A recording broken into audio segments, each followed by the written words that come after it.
ujaya breathing. Jai means victory. The really correct pronunciation is J.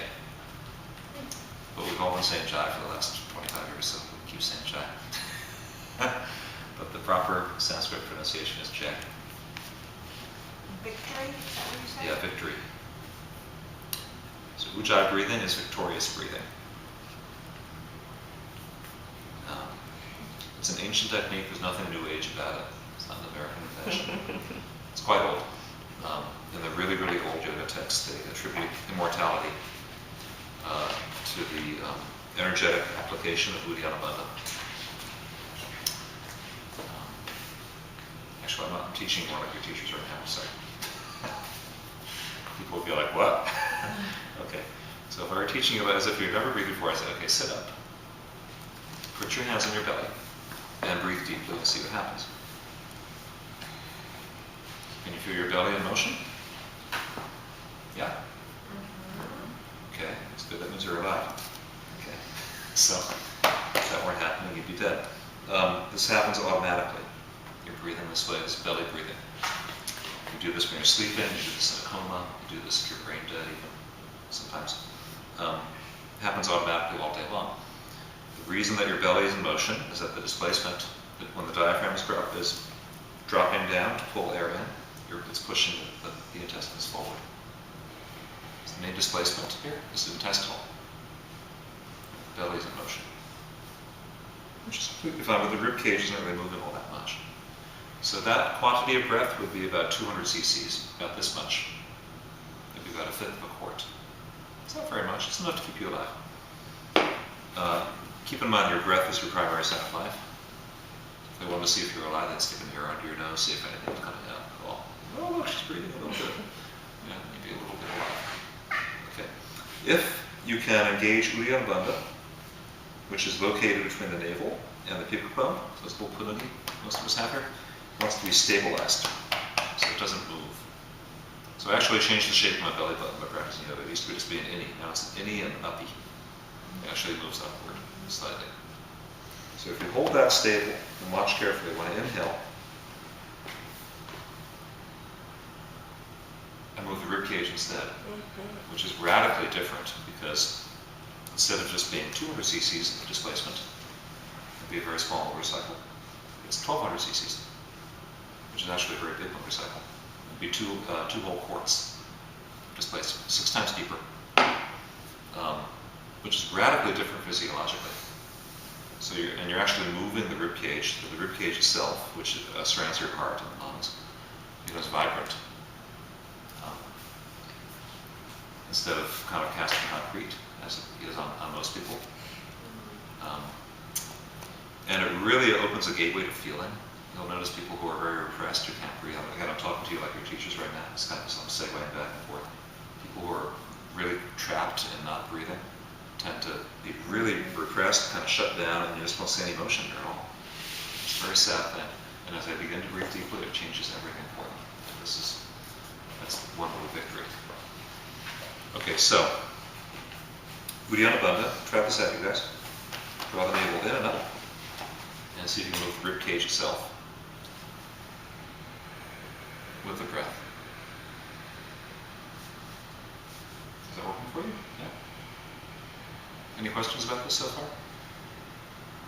If you're teaching something, you should always ask one if there are any questions. Okay, so that's the first bandha that really applies to the breath.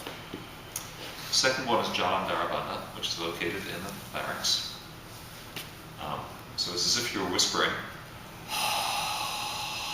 The only difference is you do it with your mouth closed. So it sounds like this.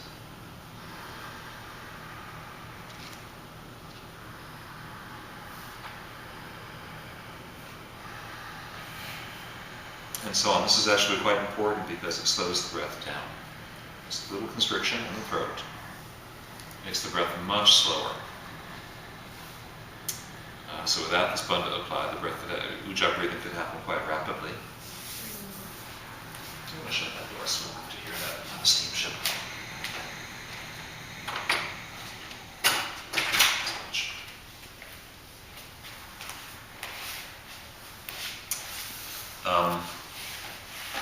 The sound of the breath is actually kind of the Rosetta Stone of yoga, because it's always happening right now. So it's that sound is something that your mind can key into in the yoga practice. And as your mind keys into that sound, the past and the future drop away. Because again, the sound is always happening right now. So yoga is defined, yoga chitta vritti nirodha, as the cessation of the fluctuations of the mind. The fluctuations of the mind are actually the past and the future. If you're thinking, you're in the past or the future. You're not usually thinking in the present moment. I don't think it's possible. You can't even wrap your mind around now. It's come before you can do it. So, major victory of ujjayi breath. The first one is becoming more energetic in the body, more alive in the body, more deeply breathing. You boost your metabolism. Ujjayi breathing, by the way, is pranayama. Pranayama, there are people that only practice pranayama. If you sat and did deep breathing all day long, these people are shoveling food into their faces like they're coal furnaces, and they can't keep up, and they just get skinnier and skinnier, because as you breathe really deeply, you just burn off all your impurities. You turn your body into a blast furnace. So, the deeper you breathe, it's a purification. Because in the breathing process, you're metabolizing whatever fuel you've put into your body. So, okay, coming to the present moment with the breath is a major victory.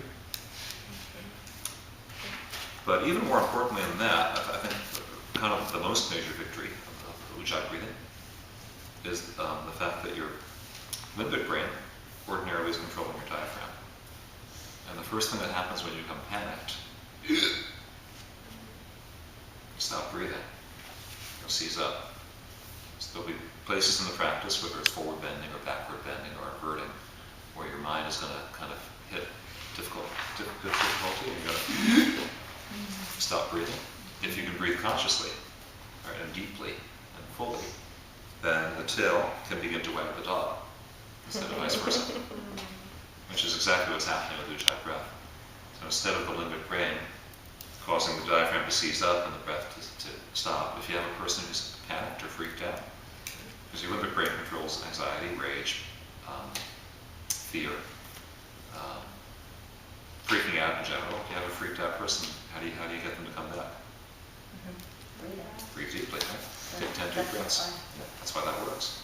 If you can take 10 deep breaths, you can calm right down the core of your mind. So the greatest victory of ujjayi breathing is calming down the core of your mind. And when you're calm at the core of your mind and the core of your body, that's great mind-body discipline. And that's really yoga right there. So you can practice yoga with a very limited range of motion and very, very little physical ability. You can have a very deep yoga practice. It's really all in the breath. And people who are doing like a deep yoga practice just with the body, without the breathing, are actually not really accomplishing a whole lot with the mind. They're just kind of moving the body around a lot. So it doesn't actually amount to anything. So, any questions about this?